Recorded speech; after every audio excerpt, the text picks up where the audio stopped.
Good morning, cooking time tayo.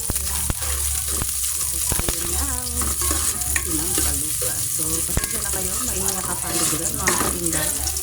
So, magsuti lang tayo din ng bawang sibuyas. Ayan, medyo nasulog na ang ating sibuyas at bawang. So, maglagay na tayo ng patis. Sarap ng kanina, mga kasoni. So, bigyan natin ang ating chicken. So, ayan natin yung chicken.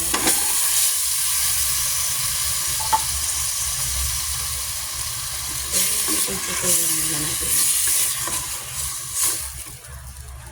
Lagyan natin ng pampalasa.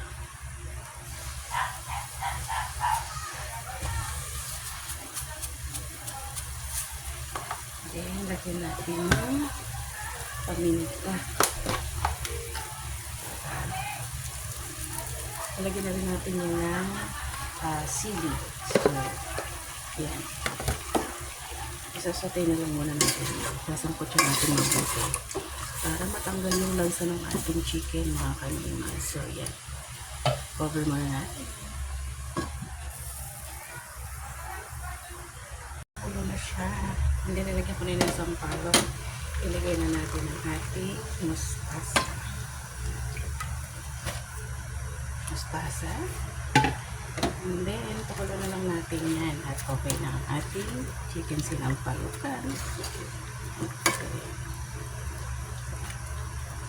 Okay. It's so yummy.